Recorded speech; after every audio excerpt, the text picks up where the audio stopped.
Yeah, but what I'm saying is that if I hold the camera with this hand, then people won't see my face.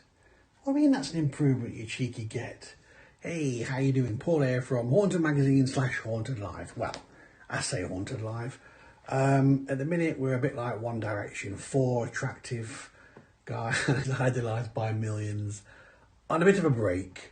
We've all said that we won't ghost hunt again until we can hug, we can high five, and we can interact. It's what we like to do best. So we will be back, just not sure when. Haunted Magazine is another story. That's out tomorrow. So hauntedmagazineprintshop.com. Look on social media, just type in Haunted Magazine and you'll find out where to get the copy from. Anyway, so this is about the Festival of the Unexplained. It's Sunday, 7 a.m. You're in bed in your PJs, watching it on your big screen. So settle back in your duvet, wrap up warm, have a cup of coffee, have your cornflakes, and listen to our interview with John Culshaw about all things ghosts, all things UFO, all things paranormal. Enjoy the rest of the Festival of the Unexplained. And remember, more importantly, don't be normal, be paranormal. Bye for now.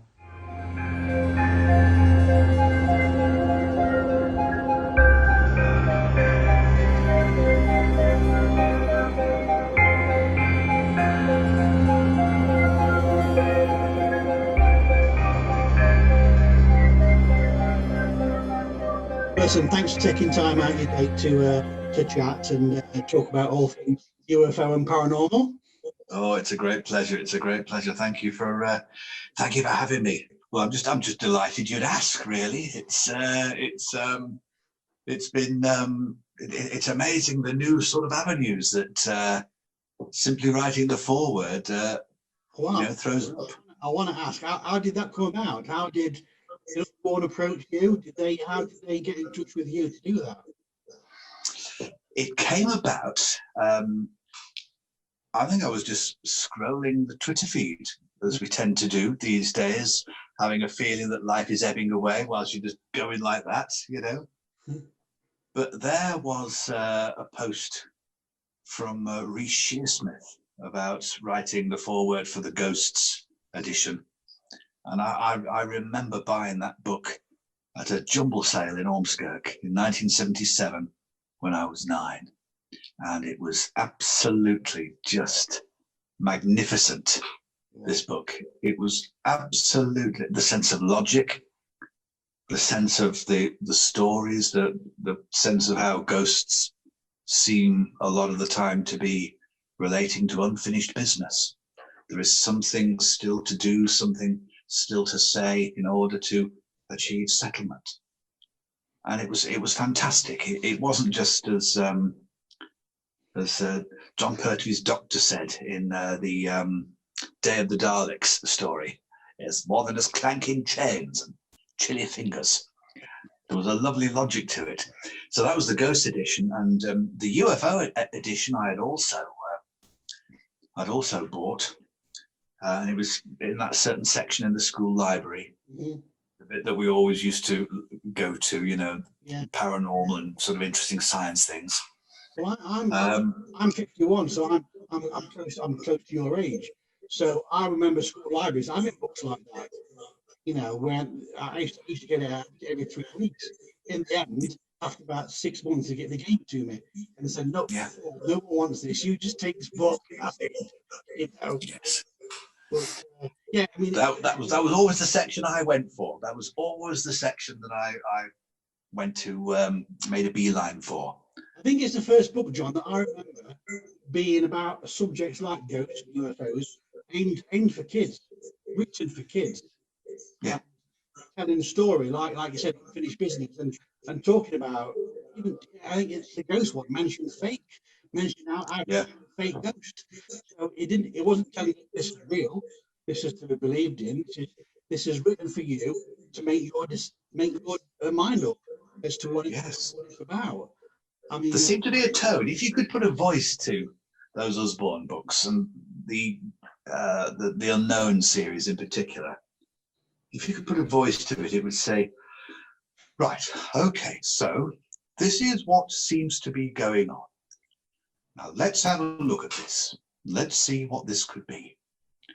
And they credited you with some intelligence and some inquisitiveness, which was a lovely tone to take. Yes. And it really strikes you now how much the information still stands up. Right.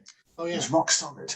I remember when Ghost launched, and did a petition to launch it, and at the beginning of summer of last year, the feedback from people at our age, at 40s and 50s, oh yeah, we want this book, we need this book. You know, yes. Kids would love this book, and they do. My kids love it, but I love it even more, if that makes sense, you know. Yeah. And yes. They've just kept it the same. They've printed it, you know, and not changed anything. It's just brilliant. They've not tried to modernize it, tried to millennialize it. They've just kept it. Yes, exactly. You know, things should never be millennialized. That that's patronizing and devaluing to people's intelligence. You know, that's underestimating people's ability to think. And I think there's rather too much of that.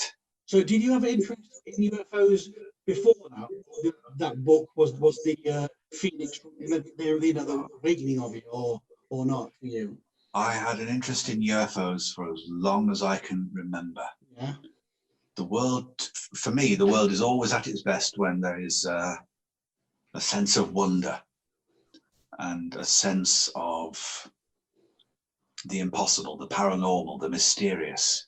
It's so tantalizing to the mind and the imagination. And I always had an amazing interest in them.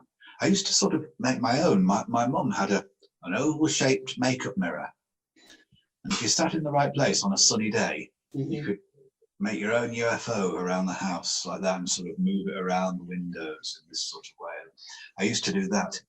But the turning point for me, and it's a documentary that I love this documentary, 1977, presented by a fellow called Hugh Burnett, Out of This World, on the BBC in 1977, and it had this wonderful atmosphere about it.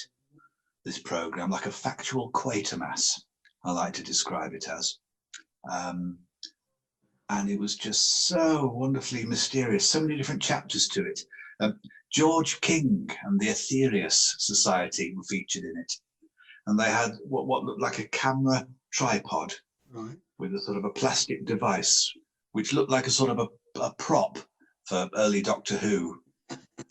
And there were people gathered round in their cagoules and sou'westers doing it, Om Mani Padme Hum, Om Mani Padme Hum.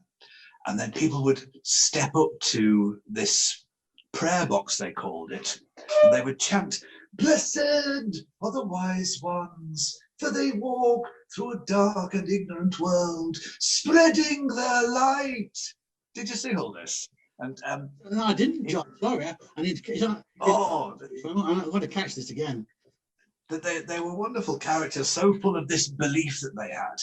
And the idea was that if you made these chants and proclamations into this prayer battery on a tripod, you could store up all this power. And a fellow called George King, who sat there in a cagoule and a woolly hat, said, now, if there's an earthquake, let's hope there won't be, but if there is one, it's very hard to get a lot of people together at a moment's notice in order to create this prayer power. But if we store our prayer power in this battery, this energy invoked from prayer, we can open up the box and let out the energy in that direction. Wow. And it was like something that Patrick Troughton might have encountered during his travels in Doctor Who. Independent thinkers, as Patrick Moore described them. But then this program, Out of This World, got onto some of the beautiful descriptions of UFOs from people who were so earnest and who were so, they were just ordinary people, that they weren't looking for publicity or anything. And I'm sure they're quite famous folklore stories of UFOs. Jessie Rustenberg, who was talking about what she'd seen above her Staffordshire farmhouse. And I can remember her accent, very softly spoken, sincerely. This craft was like a big Mexican hat, and the occupants were staring back at me. Beautiful people. Their eyes were full of compassion, with blonde hair like the old kings. And it circled 3 times, and it was gone. Yeah. And she spoke with such sincerity. And another one, the Winchester encounter, Yeah, they called it. George Bowles and Joyce Bowles, and friend of the family, Ted Pratt, who were driving along in a Mini Clubman. And the car was immobilized by a pale orange light, immobilizing the car at this grass verge. And the way Joyce Bowles spoke, she had this beautiful accent. It was a pale orange light. It immobilized my car, and a tall figure emerged from the light and started to walk towards us. And the line that sort of gives you your childhood nightmares. This creature walked up to my car, placed its hand on the roof, and looked in. And to my 9-year-old mind, this fired the imagination. Imagine having a UFO close encounter like that. You'd walked into the world of Doctor Who. So that was really charming. And then it got serious. Yeah, it's 40 years since Rendell. Yes. And that's when it got, it did get more serious, I must admit, whether we were 11, 12 then, so whether our psyche or math had changed too much towards it. But it did tend to lose its, I wouldn't say lose its way, but it went more secret and covert, if that makes sense. You know, yeah. It's popular, but it's always seems to be, when you talk about the paranormal, it's ghosts, and it's cryptozoology, UFOs are sort of like there, are they spoke about. So this book, this bringing back my childhood, it's just amazing. It really was, and it was the only fix you could get in the days before, you couldn't stream things. Yes. You couldn't watch a DVD of it. You couldn't see it in any other way, not even videotapes quite by this time. So the only way you could get another fix of the fascination was by looking in a book such as this one. I mean, I remember Arthur C. Clarke, this TV show, Arthur C. Clarke, and also a magazine called Unexplained, which I've got all of them. Yeah, I've got them all. I've got all 157, I think, something like that. So yeah, they were beautifully terrifying. If I'd looked at them in 1977 at age 9, I might not have been quite ready. But by the time 1981, I think they came out, I was 12, 13 then, and I was just about ready then for the spontaneous human combustion and all of these other stories that were in there. You're just about able to process the fear then. It's sort of like upgrading a step, But it's just so mysterious. So what about, going back to UFOs, obviously there's Roswell, there's Area 51. You've obviously been a UFO fan for many, many, many years. What are your beliefs on alien life and people that contact us via them? It's very, very interesting. I am sure there must be alien life in our galaxy and in most galaxies. The odds in the opposite direction just don't seem to make much sense. Far too many billions of stars, far too many planets around those. The building blocks of life that even we know of. Sure, there's many forms of life, but the building blocks that we're familiar with, these are the most common elements and compounds in the world: oxygen, hydrogen, carbon. Not only are we made of that, the universe is made of that. So there must be many occurrences where all of this gradually filters down and filters down and filters down, complicated even more, until life is fused. It's perhaps an inevitability. And my theory about it really is that the human race is a relatively young species. 2 million years since we were Neanderthals, or that sort of bracket of time. And we're not even toddlers yet, but we're showing some interesting potential, as Carl Sagan might say. The Earth is where we make our stand. We have interesting potential. And I think that any intelligent alien life form might just have a look, might just observe. in the way that David Attenborough looks at penguins or similar. But I just wonder if in their great intelligence, millions of years older than our civilization, if they would just say, well, let's just hang on, let's just be very careful, let's just hang on a bit here. They're not quite ready, the human race. Their collective response across the whole population across the globe would be too unwieldy, too unpredictable. We'd damage them, and we couldn't trust. I don't think they would, they'd be probably concerned about our aggression rather than us being concerned about how hostile they are. They'd probably be concerned about our hostility. I don't know. I think they'll probably give it another couple of 100 years and then give it another go. We might be ready then. You think television and films and books has made them lizard people, green-skinned aliens? Is that because of TV? Or, you know, where'd that come from? Where did the first It's very interesting. It's very interesting. I suppose it does lend itself to contribute to the sense of the modern fairy tale. Mm-hmm, mm-hmm. You know, there used to be stories of, you know, the fairies or the boogeyman or Krampus, the Christmas goblin, whatever it would be. Perhaps a modern version of that. The tales of UFOs contribute and feed into that. But you hear other theories as well, that if it's true that there were crashed UFOs at Roswell and technology was seen in there that could summon energy out of the very air in ways that we couldn't fathom, but maybe the most intelligent thinkers of the time could just about figure out. This would have revolutionized our entire transport systems, our entire technology, the whole planet. And there's these ideas that the petrochemical industry wanted to push this back, and because it would be their ruination. So we got to debunk this. We got to make it look stupid. Let's turn it into science fiction so it loses credibility. That was an interesting tale that was spoken about in a documentary called Unacknowledged. But it's mighty interesting. It's mighty interesting. I am sure there are other civilizations out there, and they're having a little look. Do you think the government are hiding things from us or not? Is that more far-fetched? There's a UFO file or a UFO department or not? This does puzzle me. If there were such a true thing as real encounters with extraterrestrial beings, if this were so, it would be the greatest discovery of the human race from every single point of view. To me, I'm puzzled that people don't rabble-rouse about that.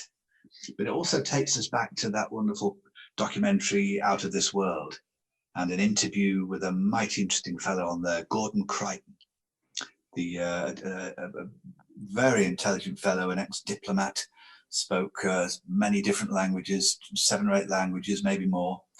And he was a real UFO expert. And the presenter, Hugh Burnett, asked him at the time, is there a cover-up about this? Is there and he said, in this very efficient manner, yes, I'm certain. I'm certain the government don't want to talk about this. And I think very wisely, I don't think this is something you can bring to the attention of everybody.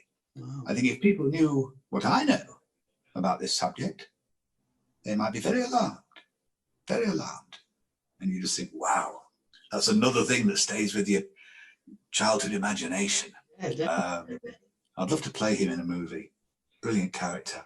I mean, you thought with the government we've got in charge today, they let it slip somehow, actually, wouldn't they, really? You know? I'm sure that Dominic Cummings is one of them.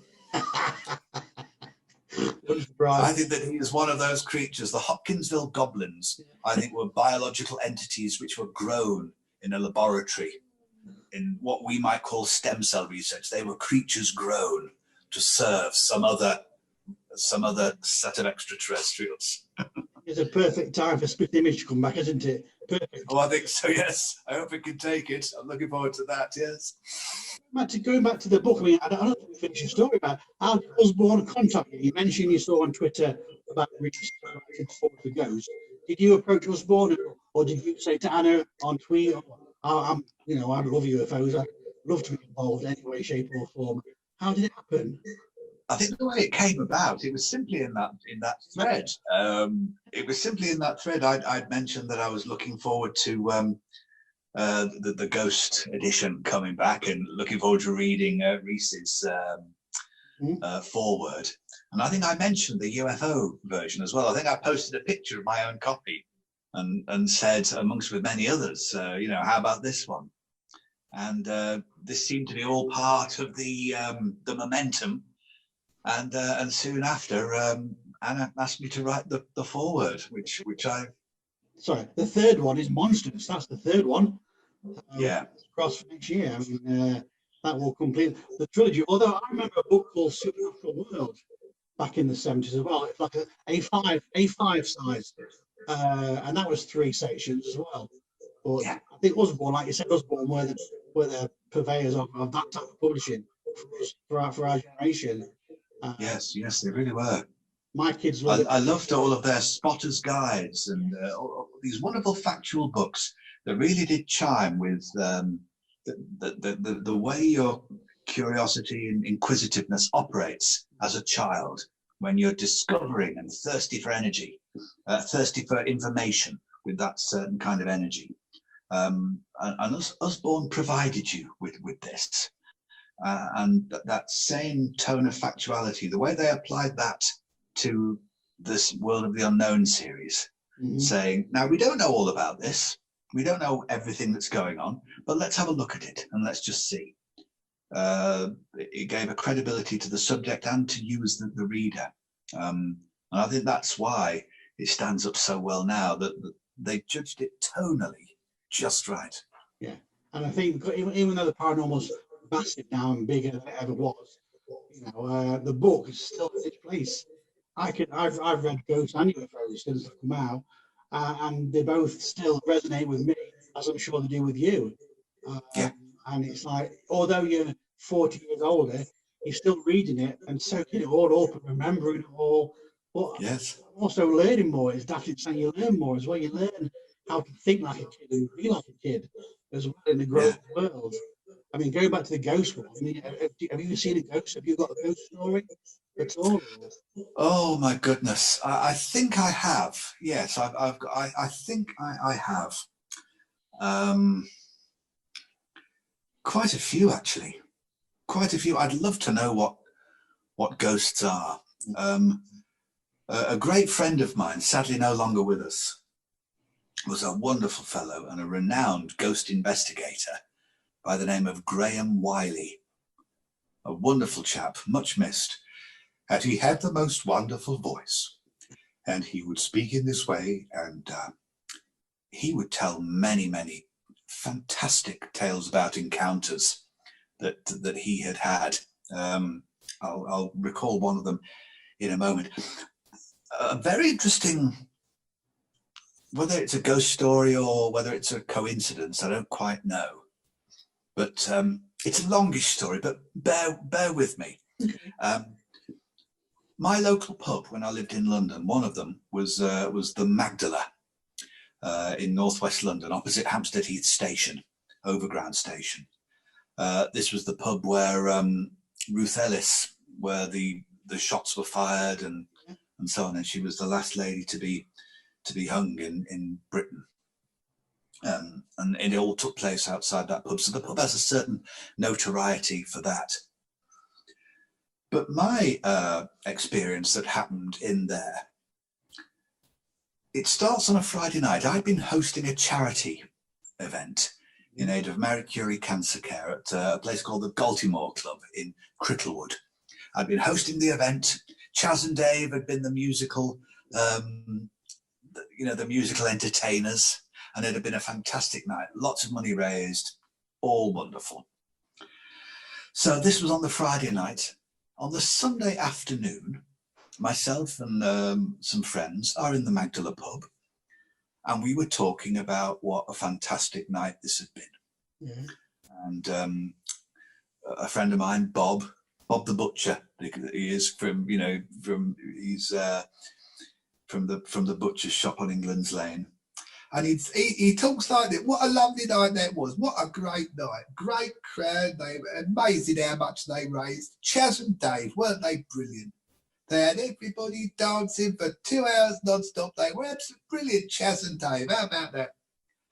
And then there was another chap with us called Eddie, a Glaswegian electrician with a handlebar moustache like that, you know. And he was saying, yeah, Chaz and Dave, they're great. I think we need to hear more of them, you know. I think Radio 1 should play a lot more of Chaz and Dave, you know. We miss this stuff, you know. Like, me and my granny, we used to watch the good old days, you know, from the City Varieties Theatre in Leeds, you know, all the old-time music hall acts, Tarara, Boom Day, all of that, you know. Should see a bit more of that. We don't want to lose none of this stuff along with Chaz and Dave. It's good. So this was the conversation. Mm-hmm. And then a fellow walked into the pub with a very neat white beard, perfectly done. And he was wearing a honeycomb check suit, sort of rather tweedy, a perfect waistcoat and a little hat. And he walked in a rather enigmatic manner. There was something of William Hartnell's Doctor Who about him. And he walked in like this. And under one arm, he was carrying an orchestra conductor's baton.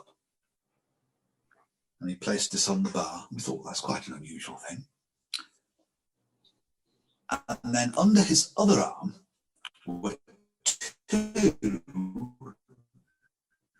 12-inch vinyl albums, which was quite a rare thing to see at the time. This was about 2005. That would have been unusual enough. And he placed these two vinyl albums down on the bar. One of them was the Best of Old Time Music Hall. The other was Chaz and Dave's Greatest Hits, which is exactly what we've been talking about. And this fellow's just wandered in very enigmatically. He ordered a pint of bitter and sat down. And then we twig the scale of the coincidence. So we've just been talking about that, and now he's gone. And then we looked over, and he was gone. No sign of him at all. Seriously. And the landlord, we spoke to the landlord about that, and he witnessed this as well. And it was the story we kept telling for many, many weeks. We kept telling this story over and over again, and the landlord said, that fellow, I've never seen him before, never seen him since, never seen before or since. And there he was. He just wandered in and produced vinyl albums of exactly what we'd been talking about. I mean, and then vanished. That's quite good, because normally if a person sees a ghost, one person sees him and the rest didn't see anything, but four of you saw the person. So it's yes. Wow. So that was I love the level of coincidence on that. And another one that happened, sort of like a satellite incident to this one, happened a few weeks later in another pub, the Haverstock Arms. It's a hotel now. And it was a Sunday night. Most people had gone home. There was just a few of us locals left, you know, resisting the temptation for a lock-in, because we all knew what, headaches that led to the next morning. And on the bar, the quieter corner of the bar, were all of the Sunday supplement magazines. And I just sat down and picked up a supplement to one of the newspapers, and it was a special about art. And the magazine opened on one certain page, and there was a painting filling this page, and it was of it looked like some kind of royal person, perhaps a prince from just prior to Tudor times.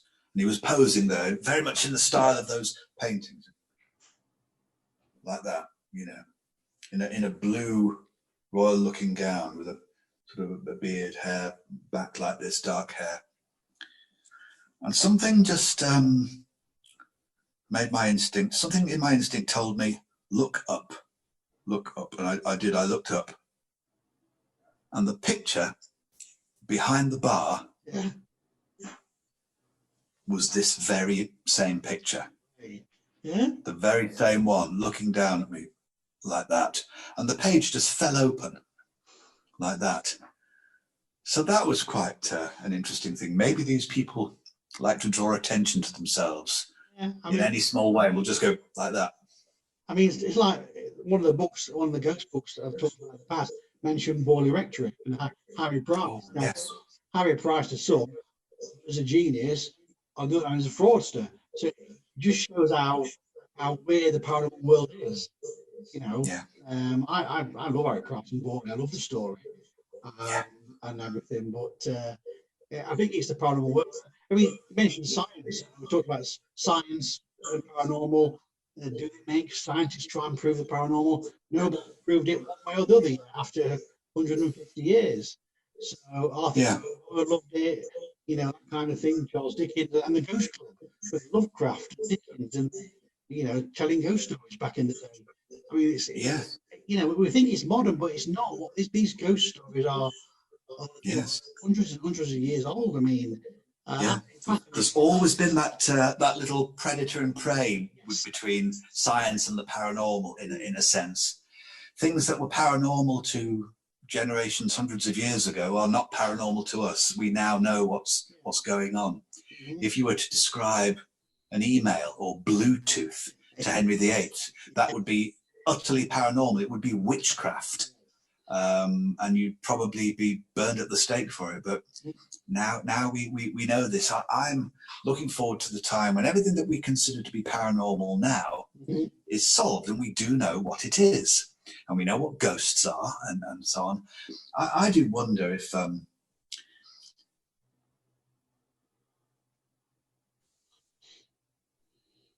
we memory, or we think of something very treasured and very close to us, that feeling, that joy, that memory, all of the emotion with it, really it's just electrical impulses in the brain. It can be boiled down to that. Maybe there are other ways that can exist. Maybe there are other ways that echoes can exist. Maybe a ghost is some sort of naturally occurring Bluetooth signal that occupies some ether that we aren't able to measure just yet. But it's conscious. There's feeling wrapped into it. Maybe it's something like that. There's probably many contributing factors. There was a wonderful moment on Arthur C. Clarke's World of Strange Powers, where he was discussing this phenomenon called the stone tape theory. Now, this is a great one, isn't it? Where a potter doing on the potter's wheel, the movement can perhaps somehow the sound or something can be recorded within it, like a very, very crude version of a vinyl album with Led Zeppelin on it. The stone tape theory. Arthur C. Clarke said, "I have no idea how this could happen, but it remains a fascinating prospect." There's probably so many things, but I hope it's true, and I really look forward to finding out what it is at some stage. Me too. I mean, I love ghost. I mean, I don't know if you do go ghost hunting. I love ghost hunting. I love visiting old locations and call out for ghosts and see if anything's there. And sometimes things do happen, things that you can't explain. And you're with people you trust. It's not most haunted. You are with people that you trust, and you think, why is what happened there? So I think you're right. I think you mentioned Henry VIII and the emails and the witchcraft. I mean, I totally agree with you. In 100 years' time, things we see as paranormal will just be natural appearances.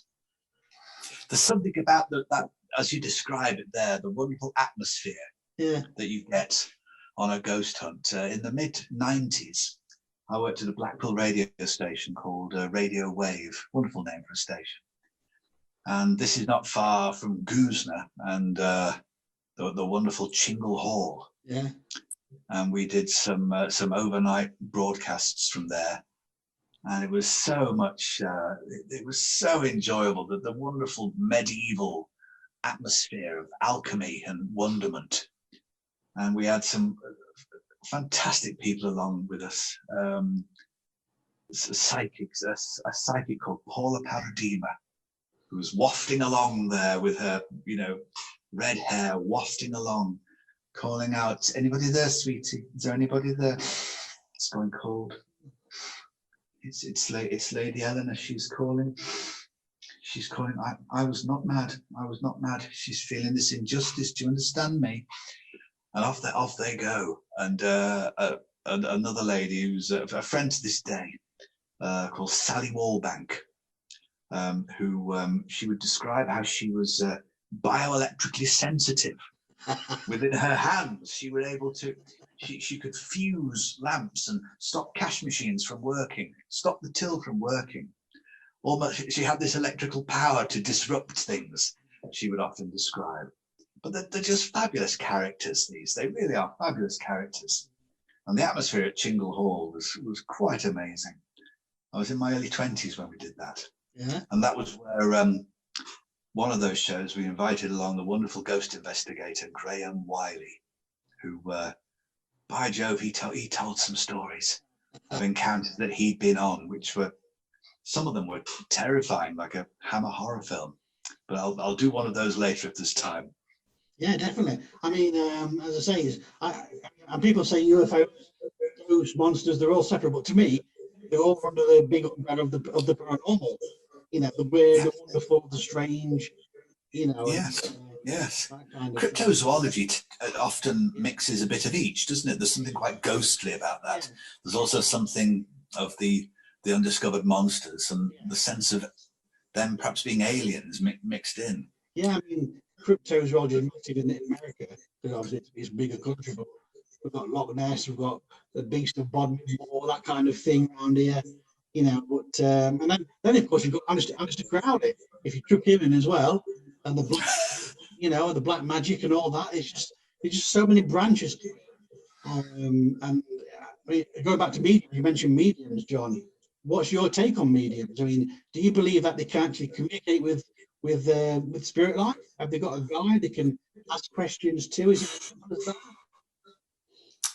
It's fascinating. It's fascinating. Sometimes you hear things and you do think to yourself, how on earth could you have known that?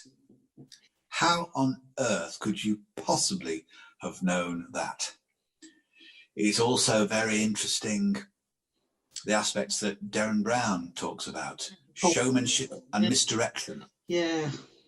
The sense of showmanship and misdirection, but if it's entertaining. But certainly it is very, I think it's intriguing and very comparable to UFOs. Something like 97% of UFOs can be explained very rationally. Perhaps a lot of this with mediumship and so on, channeling. Probably 97% of that is, you know, is for the, you know, is for, you know, I don't know, a music hall act at Christmas. But there is that percentage where you think, now, hang on here, hang on. Have you got the little decoding chip in your brain, or the third eye, as they speak about?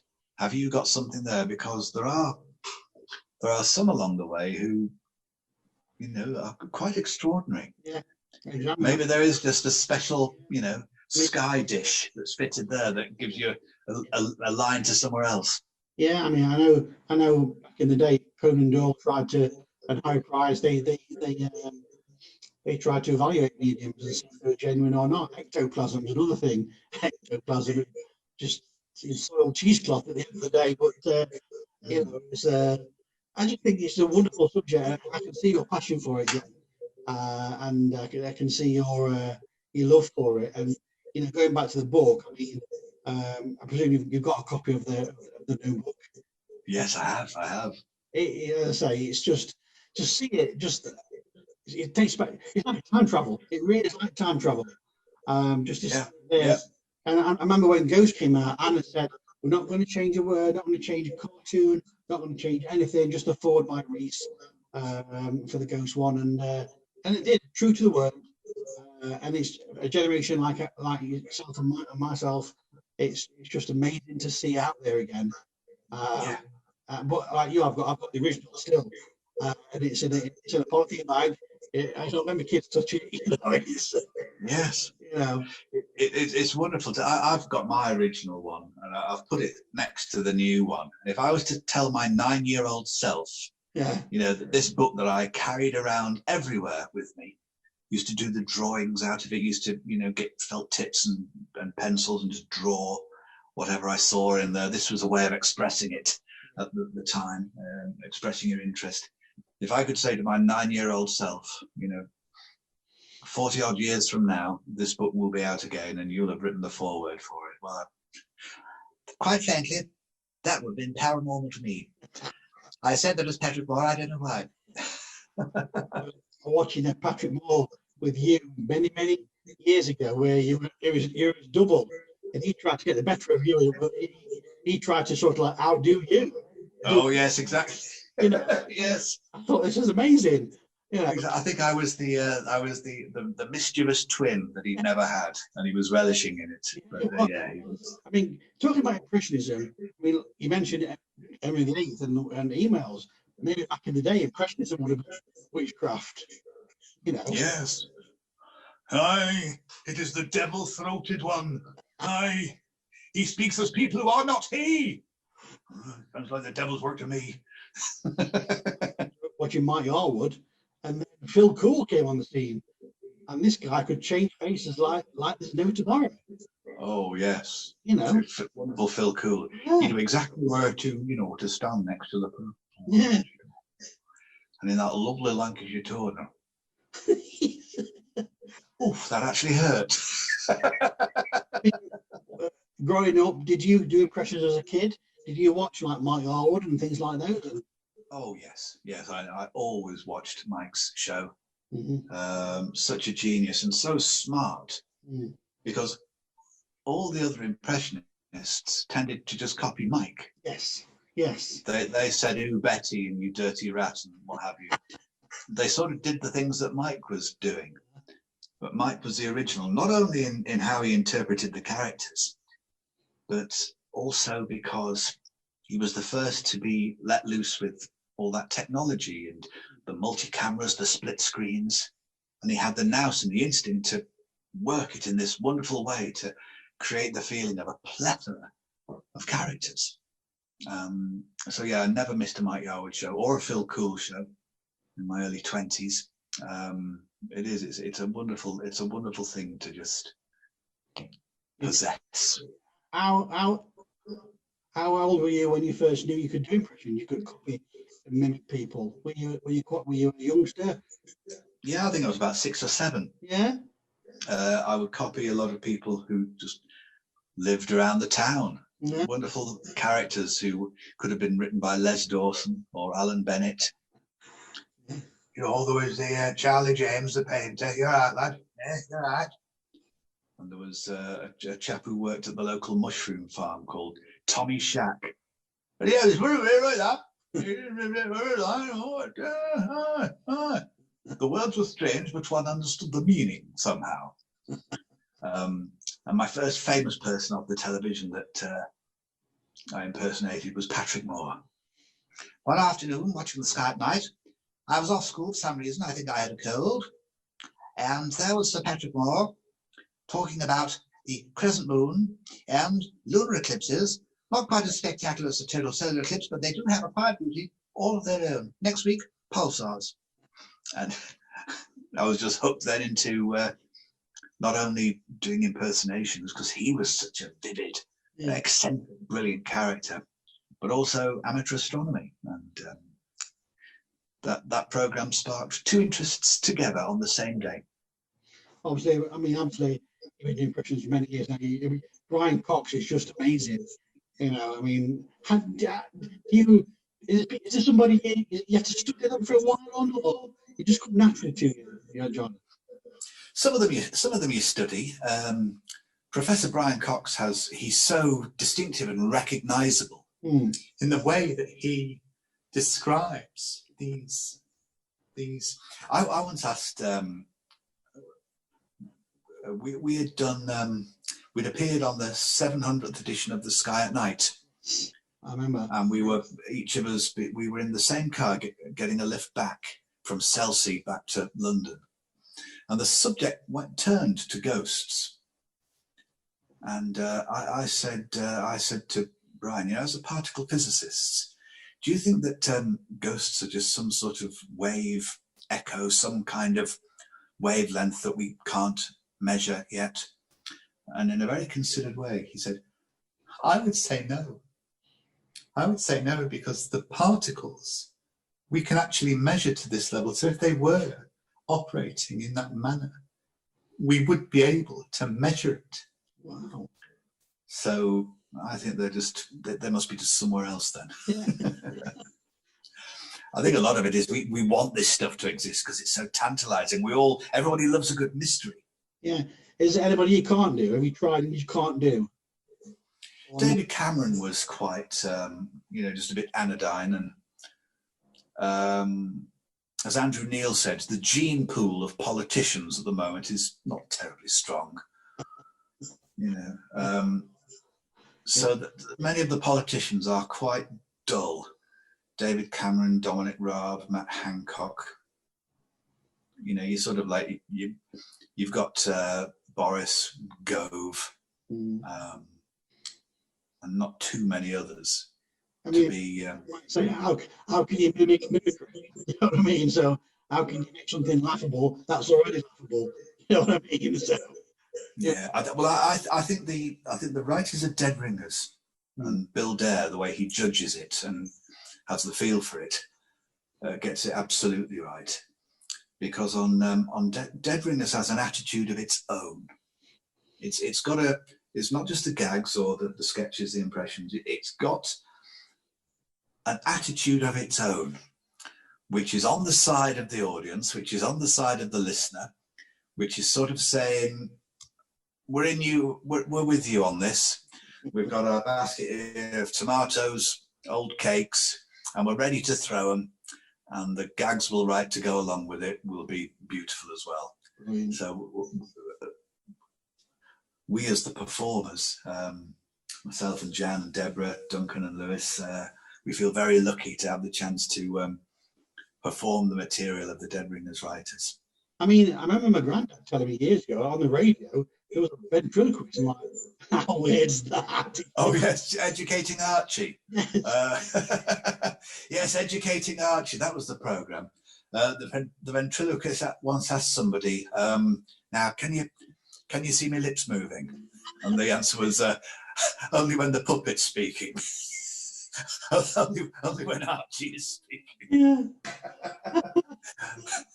Very smart to do it on the radio for that reason. Well, I think you are right. I think time is a big influence in people's take on things. Like, you mentioned what in 50 years' time, what I see on ghost hunts, will that be explained, and what we see as paranormal will be normal.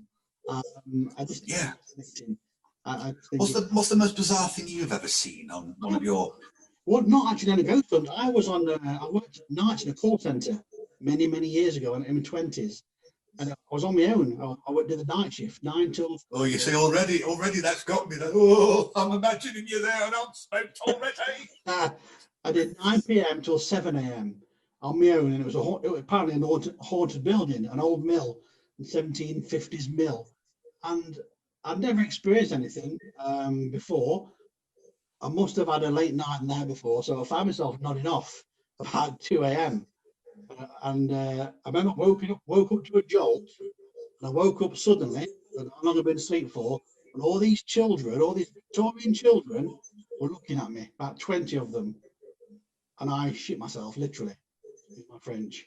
They were all dressed in Victorian clothes, all looking at me with Hono dog piercing eyes, and then I don't know whether I was still in a dream, I don't know whether it was a ghost or not. And then I don't know what happened. And I found out about 3 weeks later, the lake had been dredged about 50 years before then, and found about 10 bodies of children in the lake. When they used to work in the mills back in the day, when somebody died, they just chucked them in the mill or in the pond or that kind of thing. So, was it a ghost? Was it a nightmare? Was it a split-second thing? But I remember the clearest day now, 40 years later, these kids looking at me, all back in a circle, looking at me, really, just like the damned, the children of the damned, that kind of thing. Grief. Good grief. I've seen tables. I've seen tables move. I've seen a doll move, and like I said before, I'm with my friends. I'm with my circle of trust. Nobody would make it up. I've seen things move, and I'm thinking, what? How did that happen? You know, we're all there, we're all seeing it. Like I said, the 3 or 4 have seen it. What made that move? Nobody was near it. You know, wasn't my imagination. 4 guys saw it as well. So there's something there. You know, like you said, John, there's something there. 4th dimension. What is this kinetic energy that we just don't know? As you were describing there, the story of the Victorian children, and there they were before you, it brought to mind my ghost investigator friend, Graham Wiley. God rest him. He went in the year 2000. But I could just hear what he would have been saying about that. I can just hear his voice in my mind now. And he would say, yes, well, of course, the children faced this great injustice at the time. They would have been very, very terrified. And there they were. And they were basically standing in front of you as if to say, what happened? Mm-hmm. What has happened? Why were we subjected to this? What we need to let our parents know. We have been caught very suddenly in this ether, and we need to make it known. This is our way of calling out for help to anybody who may know. I could just hear Graham saying something like that. That's amazing. I mean, The unfinished business. I'll be honest, I've not heard of Graham Wiley. I might have to do some research on him. Was he part of the Ghost Club or TSPR, whatever it's called, or was he just a solo ghost hunter? I'm not sure. I'm sure he was. I knew him in the 90s, Right. and he died in the year 2000. Was he that 60s, 70s, or? He would have been, I think he was about 63 when I knew him, and a wonderful, enigmatic fellow of great warmth, and of course this unmistakable voice. And he was tall with a very neat moustache and silver hair parted in a certain way. He was a very elegant fellow. There was something of if you made a hybrid of William Hartnell and John Pertwee, you'd perhaps have Graham Wiley, and he would tell these stories. There was one, oh yes, the story of Flapper. Yes. Well, I had been told of some stories by some farmers who were being chased by an entity at night. This is over at Dartmoor. So I was quite new to ghost investigation at the time, but nevertheless I went down to these particular woods in Dartmoor at midnight to see what I could investigate. And of course it wasn't long before things started to happen. I felt a chilled instinct. I was compelled to turn around, and what I saw before me was a 7-foot-tall, faceless monstrosity wearing a long cloak, a hood. There was no face. It raised its hands above its head and hissed at me. And my instinct was to run. I have to admit I was frightened. My instinct was to run. But then a feeling came over me of calmness, of knowledge, of stand your ground. And the feeling started to just emanate from me of love, understanding, compassion, sympathy, empathy. And the hissing stopped, and this figure turned from black to grey to white and then disappeared. And I did my research on this matter, and I discovered that there had been communities living there hundreds of years ago who had been very badly persecuted. Many of them were murdered. And this, I believe, was a collective of their spirits protesting what had happened to them. And when they were faced with understanding, then it dissipated. That's broadly what the story was. But what an amazing story to hear, one Christmas time by the fire at Chingle Hall. Well, I mean, I can remember when I was a kid, Ghost Christmas Day ghost stories on Radio 2 or BBC 2. There's always a ghost story. Whistle while I work, while I come to you, and that kind of thing. I know James ghost stories. I've grown up in them as well. I think it's something that you don't. It's something that you don't either love or hate, or if you go back to. It's a passion. It's an interest, and it stops. you know. I think it's good for us. I think one reason why people like a good ghost story is it's almost like a training exercise, as what you would do if you were faced with a fearful situation. Mm-hmm. If you were faced with, I don't know, some situation of great danger, how your own resilience would stand up to it, how you could maintain logical thought in order to give yourself the best chance to escape the situation to safety. Yeah. Maybe there's something like that wrapped up in it. Maybe there is. It's fascinating. It's fascinating talking to somebody who's not in my bubble, so to speak, about the paranormal. Because I've got lots of friends like psychologists and parapsychologists, and we chat about the paranormal. But to chat to someone else who's not a friend, who's not in my world, it's just great. It's people like you outside who think just the same as me, and it's wonderful.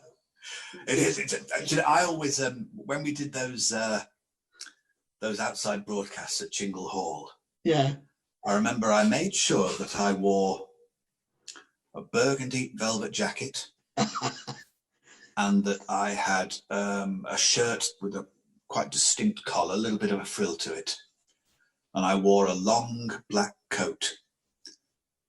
And I was just drawn to put these things on. Yeah. And I thought to myself, I know exactly why I'm doing this. I'm going to a haunted house.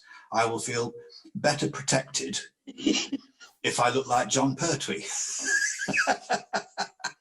I want to approach this situation as John Pertwee's third Doctor. Yeah. With a sense of being in control of the mystery. My wits shall triumph over the hazards. Yes, that's right. I think that's what it was. I think, going back to being a kid in the 70s, I can remember going to the dentist and checking your teeth, and they give you a lollipop. Yeah, your teeth are fine, but here's a lollipop. It's just, well, that would happen now.